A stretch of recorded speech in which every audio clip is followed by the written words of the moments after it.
welcome back to the Breakfast Express. It's time for us to look at what the papers are serving for breakfast. And I'd like to start with the Guardian newspaper. Debate over security strategy as Senate demands rescue of 416 captives. I was just speaking to Okwe behind the camera and I was asking him, which are these 416 captives again? Because we don't know which is which or what is what anymore. Do you Yes, what? a group of criminals. I don't always want to give them the much publicity they want. Released a video a couple of about 10 days ago or thereabouts, showing women, children, different captives, and they said that they have 416 Nigerians in their custody, and they are demanding that the government should come get them if they want to come and get them, or they pay the money they are demanding for. So the Senate committee yesterday, chaired by the former president of the Nigerian Senate, Senator Ahmed Lawan, is the chairman of a Senate committee on security, are demanding that the security agencies should mobilize and rescue those people. But again, it's difficult because the National Security Advisor is also saying that we have to manage this situation very well because these people can be used as human shield. But my fear is that, are we even sure that these people are up to the 416 people that they're asking for? Again, if you take the argument on that line, then you ask again, what value do we place on every single life? Whether it is 416, whether it's only one person, every single Nigerian life matters. So I think it's just a case of how do we go about it? Do we go with the brutal attack that the bandits have been feeling of late? I'm so addicted to the social media page of the Nigerian Army headquarters right now. The videos of how they're really giving, these criminals the hit. But we have Nigerians in this situation, and it's a very dicey one right there. It's a very dicey one. In fact, some people have even said that those people in those videos are random members of communities, that they are not exactly captives. But you cannot verify those information. And if perhaps if they're even old videos, we never can tell. Exactly. Maybe a way of trying to extort money from the government. And this is why, we need our intelligence on ground, to be able to make sure that we are the ones in control, not the bandits. Because when the bandits are in control, they can do all manner of things. We need to take power away from the bandits, Okay, still on the Guardian newspaper, PDP ADC kick as Supreme Court reserves judgment in leadership tussle. 6 suspected coup plotters plead not guilty to federal government's 13 charges. Trial begins on April the 27th. INEC visits Labour Party secretariat and verifies leadership documents. Court ruling paves way for stricter consumer protection in banking sector. Nigeria records 4,200 weekly cyber attacks amid digital economy growth.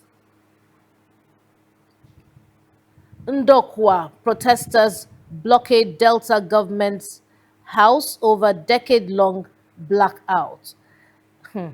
This blackout is everywhere. It's not just in Lagos. Tinubu makes fresh appointments in education agencies. And finally, from the Guardian newspaper, Adelabu quits FEC as presidency clarifies cabinet exits amid anxiety. Well, there's something else, but I think there's an error on the front page of the Guardian newspaper. So, we can just see half of it. Doesn't make any sense, but that's the much we can take from the Guardian newspaper this morning. And I think it's time for us to go to the Daily Trust. Yes, let's talk about the paper that seems to sell trust to Nigerians. Alleged coup plots. Federal government arranged suspects. Trial begins on Monday, the 27th of April. COVID. 10 suspected cases identified in Cross Rivers. Okay, we talked about COVID, yes, contact tracing. But I was speaking with someone yesterday, and they said, that we already have medication for COVID. I think is it something COVID? It starts with a P. something COVID, and it's working very well. So there's really no point in taking The the jab again, yes the vaccine. anymore, that because the thing is working, so that COVID is no longer a big deal, the world over. It's I just that, moved on. yes, we've moved on. But because we are a but third world but I country, think I what think is the availability of that, I think I stuff? think I think they said that it is available in Nigeria. In fact, what am I saying? It was my son-in-law that was telling me about it, that it is not available in Nigeria. He's a doctor, so yeah, so that's it. And I just think the reason this made the news, like I said yesterday, is because we know that when it comes from China, it comes strong. So everybody is scared. But like you said, contact tracing would do us some good, and as much as possible, we should ensure that things are in place. Um, all right, people have started to interact. Someone says, "Good morning, Mrs. and Mr. Toluo Anokwe. My contribution to the topic of the day in respect to removal of petroleum subsidy is to ask why the president did not set in motion for free prepaid meters to be installed in every home as done before, and drastic reduction in electricity bills. This would have supported his promises to provide stable electricity in his first tenure in office. Had the president implemented this, the populace would have still forgiven him on the instability of power supply, considering the efforts made to provide free meters for houses and reduced electricity bills.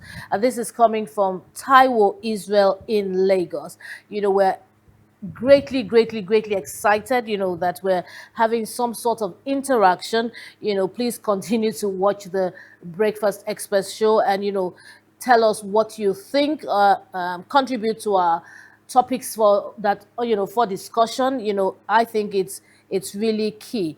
And thank you to Taiwo. We will, quickly discuss this before we continue the newspaper review. Well, you heard what Taiwo Israel said. Perhaps if the president had approved the installation of prepaid meters in every home, you know, perhaps his sins may have been forgiven to a teeny weeny extent.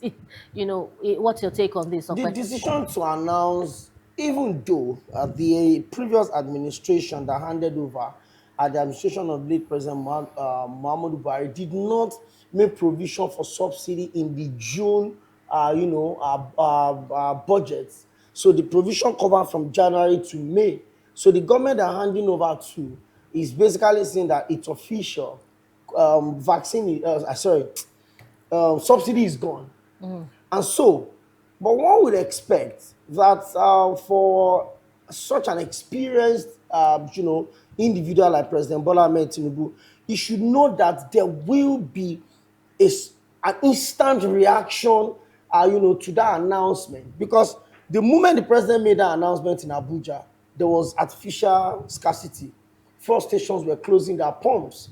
People were ordering fuel. By 24 hours, the thing went from 198 naira to 600 naira. In the next 3 days, it became unavailable. There were no fuel anywhere in the country because even depots were not allowing people to load because the price went up. So I mean, a lot of it gives me joy when people give us feedback like this. It shows that they follow the sequence of our conversation. If the president had put down, measures that will cushion the effect of that removal of subsidy, or they have removed the subsidy in batches. In 2012, when the then President Goodluck Jonathan announced the removal of subsidy, President Bola Tinubu led a protest against it, and he suggested that because we're a fragile economy, the president should not remove the subsidy at once. If you are removing subsidy in the healthcare, remove it gradually. Retain the one in education, retain the one in this one. If you are removing subsidy in education, retain the one in power, so that it's a gradual thing. As you are removing subsidy, you are reinvesting those subsidies. That is the meaning of Shopee that the administration of Goodluck Jonathan came up on board. Subsidy removal reinvestment program. That's the meaning of Shopee. Well, let me just say this to you. No matter what we suggest to the president. You, Okwe, and I know that our president is very intelligent. There are a whole lot of things that he could have done, whether he was removing the subsidy in bit so, or he removed it in whole. If he knew he wanted to remove it in whole, I have always suggested that what he could have done was to cushion the effect. First of all, say something like, oh, we're going to review the minimum wage. We're going to move it up to X naira, as minimum wage. We're going to subsidize the farmers. We're going to, you know what I'm saying? If he had said he was going to remove the subsidy at once, but he had cushioned the effect in different areas, people would say, okay, well, if he's removed the subsidy and petrol is expensive, now we have a little extra on our salary to be able to buy this petrol. So it's okay. And now food is cheaper. We can buy food at an affordable price. And now we have meter, and there's electricity. So there are 1,001 ways that the president could have done. It's not that he doesn't know, but why he did it that way, only he understands. And so if Taiwo Israel from Lagos is saying that one of the things he could have done was to ensure that all Nigerians have prepaid meters, I don't think this is asking for too much. It's really the very least that any Nigerian should be able to ask for. You're not giving us the oil money as you receive it. You're not giving us a whole lot. You're not giving us, food at subsidized rate. You're not taking care of our housing. You're not giving, the basic necessities of life. The government is not doing that for us. So if Mr. Taiwo Israel of Lagos is asking for this, I think this is being fair. And indeed, I think the president should look this way, at least before he leaves. If that's the one thing he does, we would say, okay, at his first shot at it, this was what he did, even though we will always ask for more because we're Oliver Twist, we will never be satisfied, but at least we will say this is one thing that we'll say we benefited from it. Thank you very much, Taiwo Israel. We're still very much on the Daily Trust, right? Yes. And it says 72 hours deadline. Borno family fear for 416 captives as Benga Hashim meets Falana vows resistance to a one-party agenda in Nigeria. This is some sad news. 19 people die in Edo Taraba road crashes as ambassador designate Lele dies at 50. Minister of Power Adelabu resigns. Well, Minister of Power. I can see that's the last. Resigns. That's the last headline that you decided to take. I went like this. Yeah, I know you went. I know you went round the clock. You went above the clock. You came down again, and then you went round and round again, and then you now left this as a last thing to discuss. And I totally agree with you. It's something that we must discuss. You leave us between a rock and a hard place, between the devil and the deep blue sea. Which is the best to choose? Okay. Between the devil and deep blue sea, which would you rather choose? Sometimes the devil is better, but you don't know what is in the depth of the sea. Okay, within a rock and a hard place. I don't know. That's the kind of terms and condition I'm getting this morning. It's unfair. It's very unfavorable.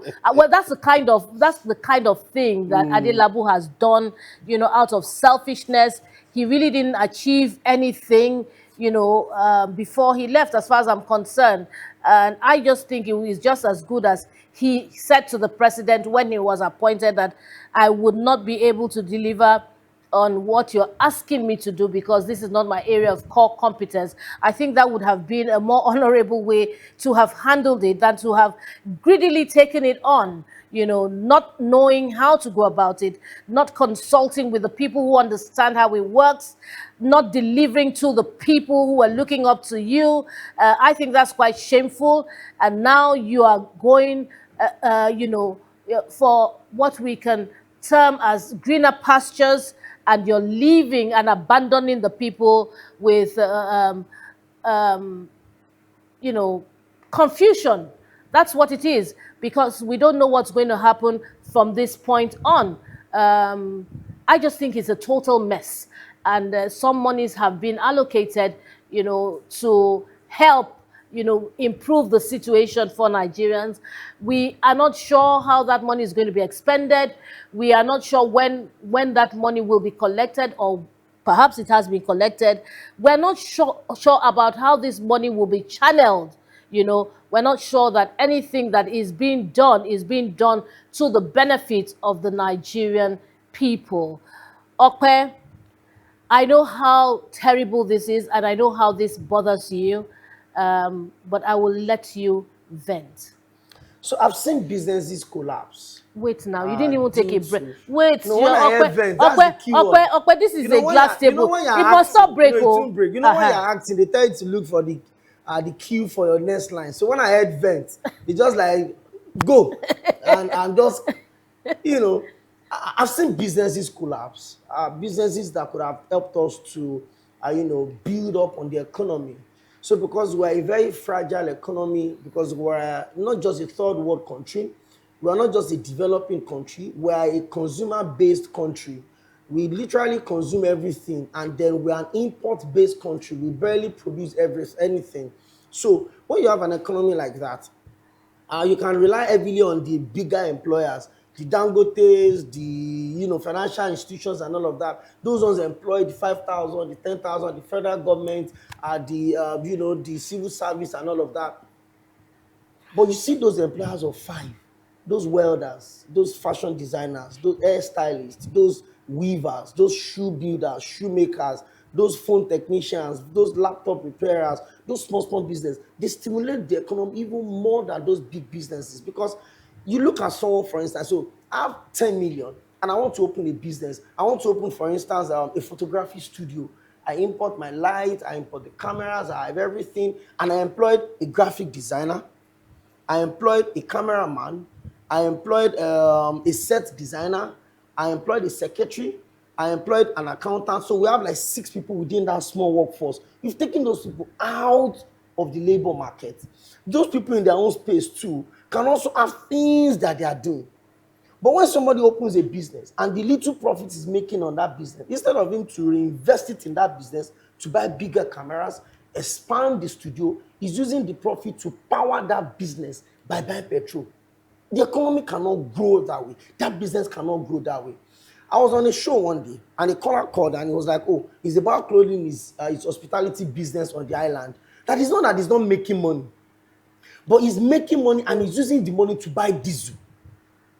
So he said, I'm making money, I'm making sales. People are patronizing my business. People are buying what I'm selling. But I'm not taking that money home. I'm not even using that money to restock. I'm using that money to power my business. There's no economy as fragile as ours that can survive without power. So when the president came up, and then the Calabar Coastal project was highlighted as the legacy project of the president, I just told myself that the best legacy project any president can give this country is to give us sustained power supply. So when the president promised that you will not pay estimated billing, and if I don't do that, when I come back to you for a second time, don't vote for me. That was a commitment I held on to. That was a commitment I was interested in. Because when the president was the governor of Lagos, there was the Independent Power Project, the IPP, where, private power suppliers, businessmen were coming into the system. But when the president made an appointment, nobody's questioning the credentials of Mr. Delabu. No. First class graduate, awesome. Former deputy director at CBN, beautiful. Experienced politician, amazing. But when you come into a space that is a technically driven space, you have to put the right people at the right place to get the right results. The discos, the gencos, the power players, the independent power suppliers, there's nobody that will come out and say that the outgone minister of power are giving them the policy direction. So we're in a democracy, and the democracy expects that there should be equality. Everybody is equal in the eye of the law. But the outgoing minister of power decided to introduce classism in democracy. He said there's band A. I should not be supplied or have access to public utility based on your assumed social status that I belong to. Or because I don't stay in Ikoyi, I don't have the right to 22 hours electricity. or because I don't stay in Magodo, or because I don't stay in Ikeja, I don't deserve to have 18 hours electricity But supply. if you don't stay in Magodo, you stay in a place that sounds like Magodo. Magodo. It's not too bad. It's collabo. It's not too bad. But irrespective of where I stay, whether I stay in Tuluwada in Kano, I stay in Agwaru Kuba in Jos, I stay in Balufanchi in Kaduna, I stay in Ikole in Ekiti, I stay in Abakaliki in Ebonyi, I should have electricity. I agree 100%. I mean, once you're Nigerian, I should have you should be electricity. entitled. If I So cannot afford it, you cut me off. But you provide it for me first. Give me a first option of refusal. Say, me, I don't want to be in band A. Give me band KW. Sorry, give me band W. I will manage. But you naturally woke up and you decide to build a cluster for yourself. And you faced Nigerians out of exact thing. How many people in Ikoyi run business of 5 and 3? And I agree with you. Can do small business that can stimulate an economy. I think that whoever is going to be the new minister should just cancel this band A, band B thing.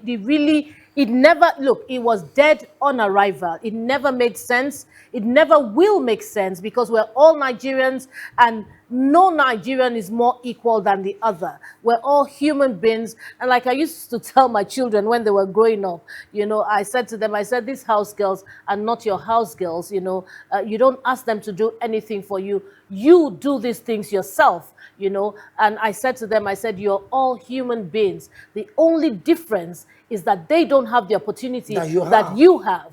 So you're not going to look at them like they're working for you or like they're lesser human beings. In fact, my children actually worked for my house girls. That's the truth of the matter. And that's the way it should be. We must always remember that we are all human beings. There's absolutely nothing different from one man to the other. And we all deserve to be treated fairly. We all deserve to benefit from the resources that Nigeria produces naturally. But all we need is good governance. We need the right leadership to ensure that that happens. The other day we talked about Dubai and we talked about how, they spend the money that they make from the oil on the people. All right, we have, some interaction here.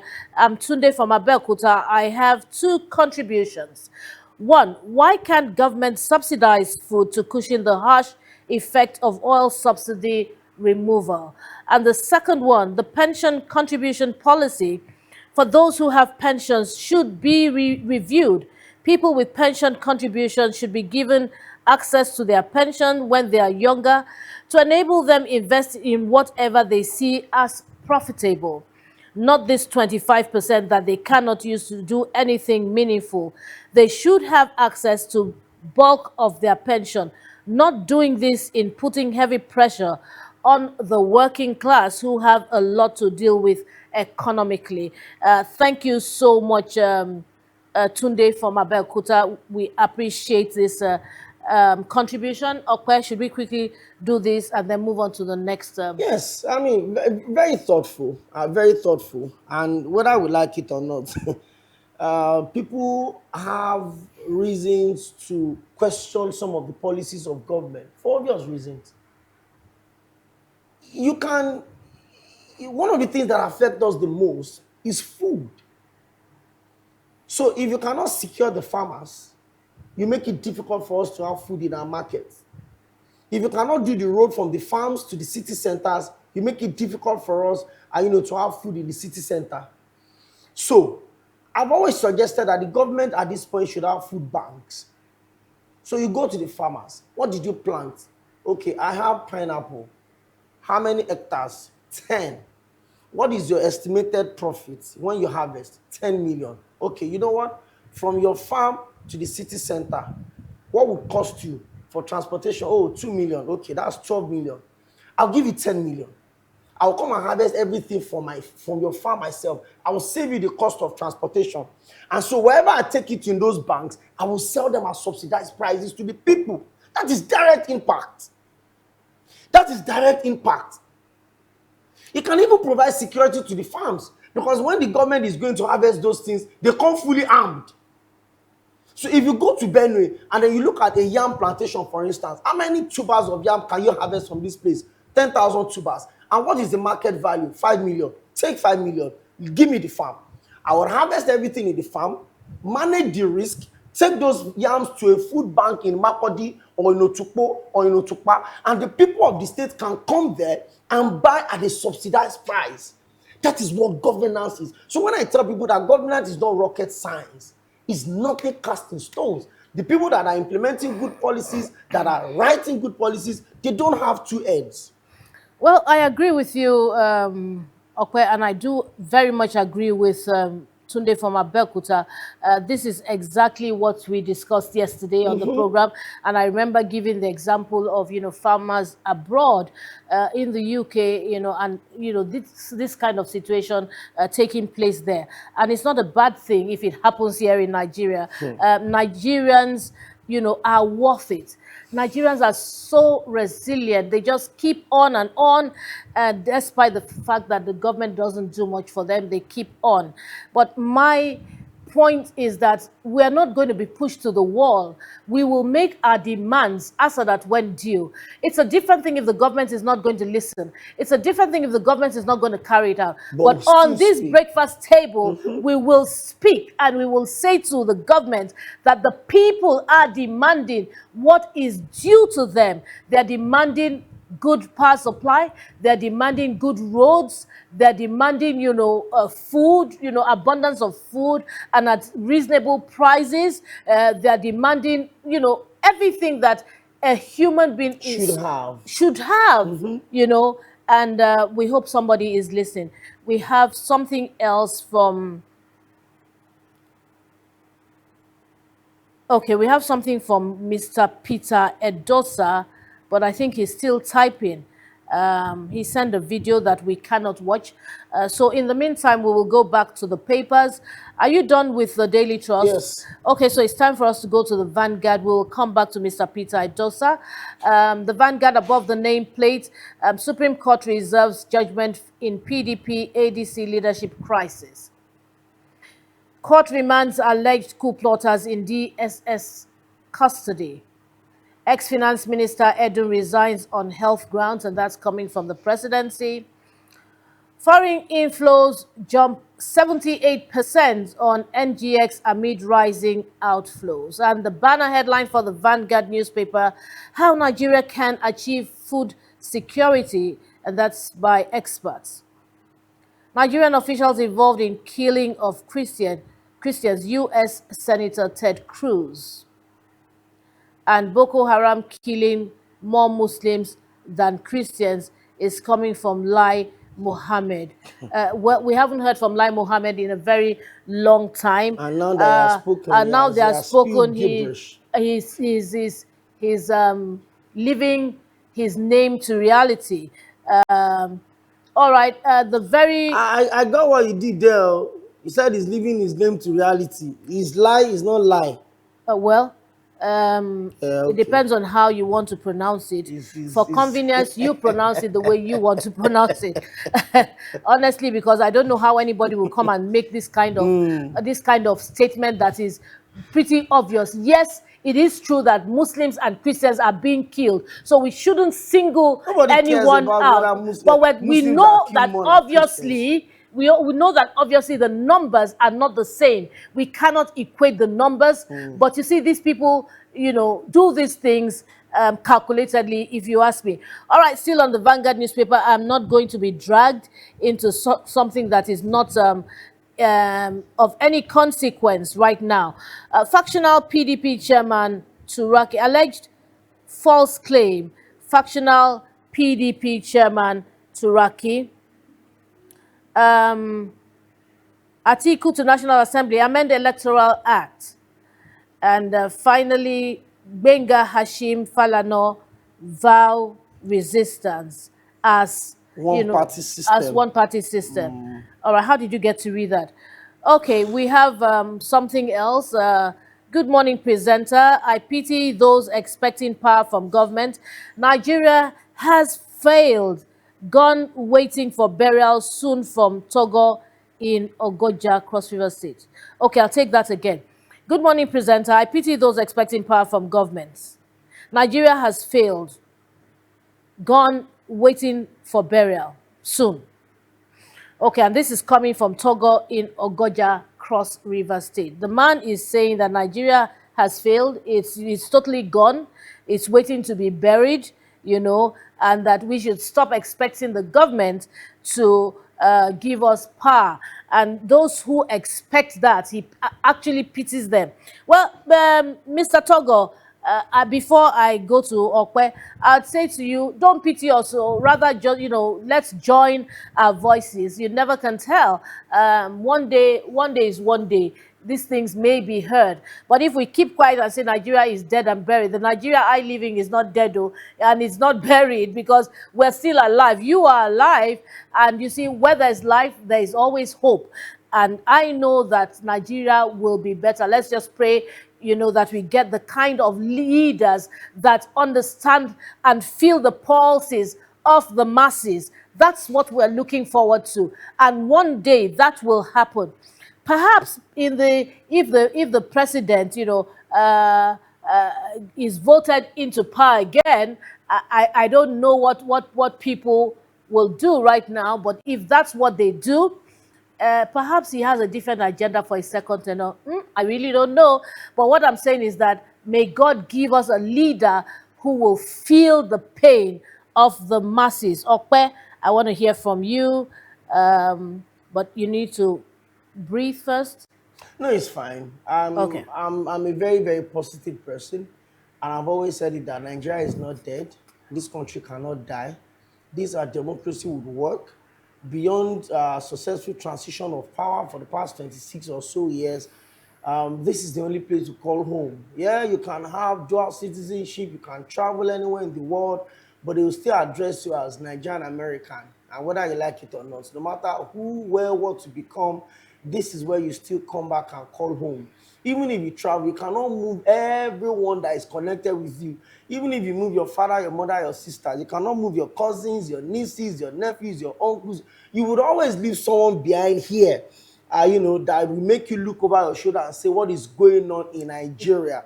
I understand the fear and the frustration of a lot of Nigerians. And the pain. People are tired. The pain. People are tired. When people say, oh, I'm tired, it's not because of any physical exhaustion. It's not like you've gone to dig graveyard or you've gone to, cut down trees. It's because the mental strength of living in a country that should give you everything, but is giving you nothing, is enough to make you feel tired. Let's not say nothing. Let's just say very little. Little is relative. No, fair is fair. Fair is fair. Relative. Let's say very little. There are Nigerians that don't have shelter over their head. They sleep under the bridges. That's what I'm saying. There are some Nigerians that the government they don't feel the security impact of the government. There are some Nigerians that they don't even know what it means to have account or to earn monies. So those ones, what is little to me will be so huge to those people. I told you of a story a couple of weeks back that I was coming to the house one day and then I got caught in the rain at the Antonio overhead bridge. So I was under the bridge and the rain was heavy. And right under the bridge, while the rain was falling, I saw people laying cartons to sleep under the bridge. And that's where they will be till daybreak. And I'm going home. I have rooms that I'm not even using in my house. And people are laying cartons on that bridge to sleep there till the following day inside the rain. So those people, little is nothing to them. Those people, what is little to me, what I spend every day, what you spend to fuel your car every day is not little to those people. Those people may not even earn 50,000 in a whole year. That's what you spend every day to fuel your car. So when I say little, is nothing to some people. I've been in that space before. I have a project that I'm doing at the Dustbin, estate in Apapa. And each time you take things to those places in December, I see how people ask for more. Those people, little is nothing to them. So when I see comment like this, I understand where that comment is coming from. Yes, we probably may not be in that social ladder. I mean, we are still able to afford tiny little luxuries here and there. But when you sit down to hear those people's stories, you would understand that little is nothing to them. Okay, so, we disagree and sometimes we agree, and that's okay. That's the way it is. We just roll, but I still will say that I like to balance things. So I wouldn't say the government has not done anything. I would like to still insist that the government has done a Some little, things. they've done some things, and those things may be quantified as being very little, in the scheme of things. However, we will always ask for the necessary things. Nigerians are not really asking for too much. All they're asking for is give us food, clothing, shelter, and the necessary things of life, so that we can say that we're Nigerians, and Nigeria is providing our necessities. We have another comment here, and this is Peter Idosa again. He says, so this government was built on lies from the foundation. They don't have the people's interest at all. And I want to feel his pain. But you see, let me say something at this point. Election is coming again in January. January will be another opportunity for people to decide who they want to lead them. Now, my question to you out there watching this program, are you going to sell your conscience for a bag of rice? Are you going to sell your conscience for 5,000 naira? What is it going to be like this time? Are we going to get it right? The leader who's going to come back, is it going to be the leader, of the people and for the people, by the people? These are the questions I'd like to ask, because as much as we can sit down here and criticize the government, and I hear you, I feel your pain, and I understand where you're coming from. But you see, we also have a people's problem. We are the problems of our own very selves, because it is so annoying and nauseating when you see people scrambling. Listen to me. There's nobody who would say they've not been through hard times. There are times that you still have to hold your own. You understand what I'm saying? Even when there's nothing to eat and you see these people sharing all these things, you don't take it. You just walk past, so that your conscience will remind you years down the line, if things are not going well, your conscience will tell you we're not part of the people that brought them into power, because you took a bag of rice, because a sachet of rice, really, not a bag of rice, perhaps maybe some little groundnut oil, some sachets, and some whatever, and some 5,000 naira, which you will spend in a jiffy. We need to think about all these things, so that we don't make the wrong decisions. um Dokwe, you hear what he says. The government is based on lies. And, if you look at things like the power promises of good power supply, if you look at things, like promises of petrol, that you reminded us on the table that the president said, you want to look at it as if, is our president actually, you know, did he actually tell lies, or did he not really see the picture, in depth before he made those promises? And when he got into it, he realized, these promises were not really, They're not at his visible. fingertips, to do. So these are the things that I don't know if you want to respond to Mr. Peter Edosa. No, he's said a lot of things. But first off, I would always like to appeal to Nigerians that they'll speak positive to a nation you live in, so that you can thrive in those lands. I understand that times are tough, things are difficult, but you have to just stay positive. You can't say the country is dead, waiting to be buried. You can't say, oh, Nigerians, no. No, let's just try and be as positive as we can be. On the issue of promises, propagandas are part of election. And people sometimes say things they don't believe in. We've had the president in this country come out to say that most of the things that were said during my campaign were said by my campaign team, not me myself. So the president just systematically removed himself from that level of commitment. But the ones President Bola Tinubu said by himself, he's not new to the political space in this country. He was part of the people that made President Muhammadu Buhari president. He's an APC transition government, so it's an APC to APC. So there's none of these policies that the last administration did that the current administration is new to. There are a lot of people in the last administration that are still in this administration. So there's nothing like he doesn't know the depth. See, we don't have new problems in this country. If you go and listen to the campaign speeches of the late Moshood Kashim Olawale Abiola over 30 years ago, the things he promised, electricity, unbundling NNPC, We are still having the same problems today. So we don't have any new problem. Security almost 20 years, lack of public infrastructures, lack of quality education, lack of healthcare. These problems are not Tinubu's problems. They are not even Buhari's problems. They are not Jonathan's problems. These are problems that have been with us for many, many years. So Tinubu cannot tell me that I don't know that this is the depth of the corruption in the power sector, or this is the depth of the corruption in the petroleum sector, or this is the depth of the corruption in the civil service. No, he knows all of these things. He does knows all of these things. So you make commitment based on what you have in front of you. The moment, let me tell you this, the moment a Nigerian president wins an election, the moment you are declared winner, you start receiving briefs. And that's a fact. You start receiving briefs because your entire security details is established. You are treated as a president-elect.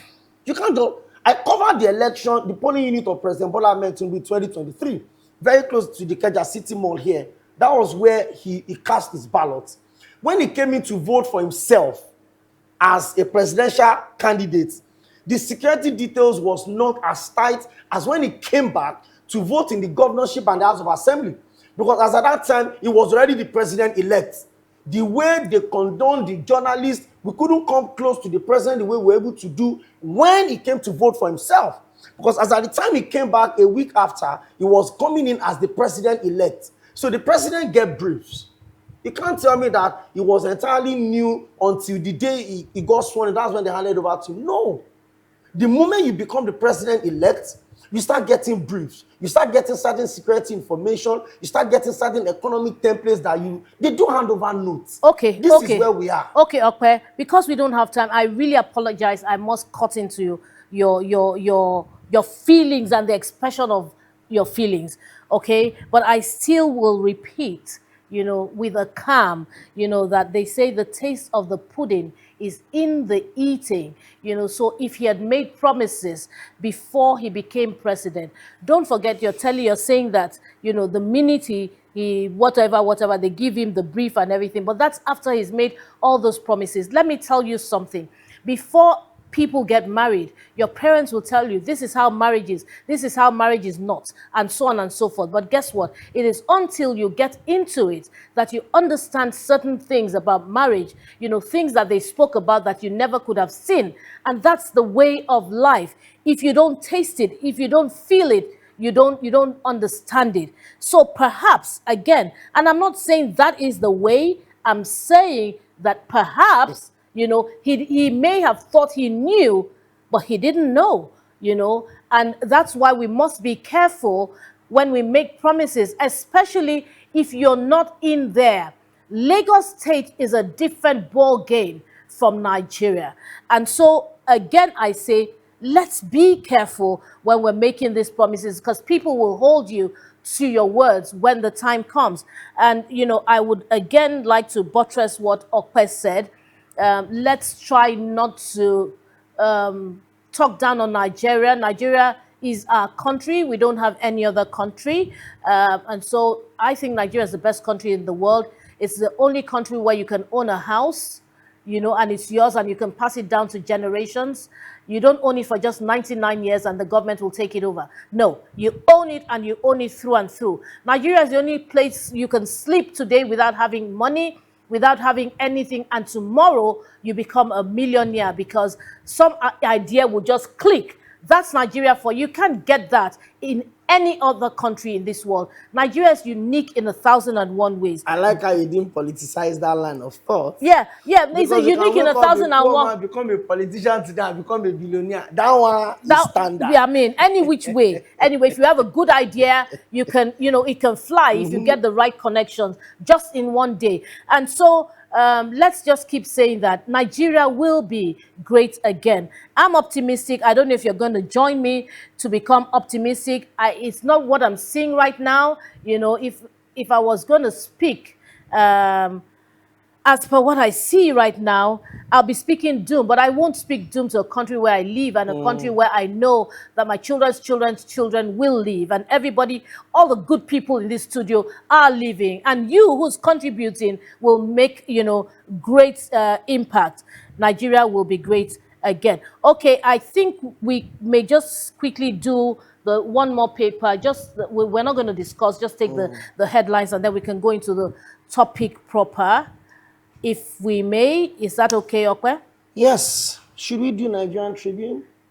Well, not a bad paper to do. Okay, should I run that real Yes, quick? yes, please. Yes, Okay, please. public debt stock rises to 159.28 trillion naira. With the rather federal government, state, local government share 2.03 trillion March revenue. Well, the Minister of Finance shared his first FAQ yesterday. The new Minister of Finance. Adelabu resigns to face Oyo APC Guba battle. Recommend creation of coordinating minister for energy. Okay. Alleged coup. Court remand suspect in DSS custody. Orders accelerated hearing. For the banner headline, Benue Beni Sheikh killings. Senate seeks probe and decisive actions. With the writer, and one service chief to probe attacks on Beni Sheikh and Mungono military bases by insurgents. A military hits ISWAP logistics in Lake Chad, kills over 30 fighters. Plateau government files charges against 5 suspects over Angwan Rukuba killings. Of course, the former president, Goodluck Jonathan, was at the State House yesterday to visit President Bola Tinubu, and that picture is on the front page of the Nigerian Tribune. Circular Road, Oyo government approves 5.8 billion compensation. As WIS 2026, 127 head of states to storm Abuja. Okay, now that's a big one. Al-Makura faults Nasarawa governor over alleged breach of APC primary process. As waiting game for ADC PDP continues, Supreme Court reserves judgment, keep faith alive. Turaki-led camp. ADC tells members, Wike's group released 2027 election timetable, holds presidential primaries on the 17th of May. Well, still on defection, another 6 reps defect to the ADC APC. APC retains a majority with 282 seats. ADC with 24, Labour Party with 10, PDP with 30. So out of 360 House of Reps member, the APC at the moment have 282. Okay, the final one. Cancer rate up to 85% higher in never married adults. Let me take that one again. Health tip, your favorite part of Nigerian Tribune, by the way. Cancer rate up to 85% higher in never married adults. Well, at some point we will be able to touch on that, but perhaps it's the kind of food that we're eating, our diet, and so on and so forth. All right, we will take a break shortly, but let me quickly read this one.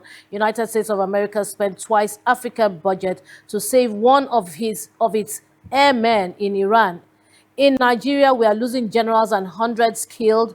Then we are preaching hope from where? We're preaching hope from where? This is Togo from Ogoja in Cross River State again. Okay, we hear you, Togo, and I must let you know that we have discussed this 1,001 times on our program. It is good to be patriotic, and that's why America does what it's doing. And just as American citizens anywhere, no matter how bad the government of America is, God bless America. Americans will say, God bless America. So let's say, God bless Nigeria. Nigeria is going to be great again. Okay, time for us to take a break. And when we return, there'll be more from where this came. Don't go away. Please stay tuned.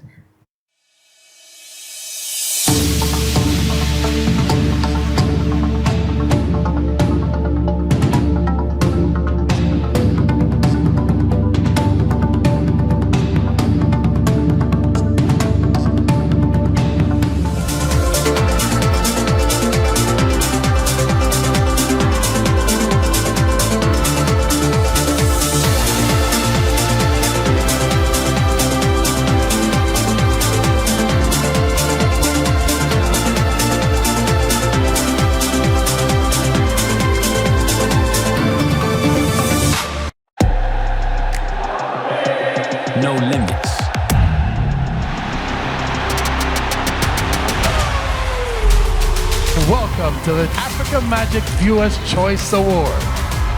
This isn't a reset. It's an evolution. Arsenal at the top of the Premier League table. We're going to build our paradise here on earth. Looks up and he makes contact with his old rival. Moments turn into memories, history into legacy. Anything can happen.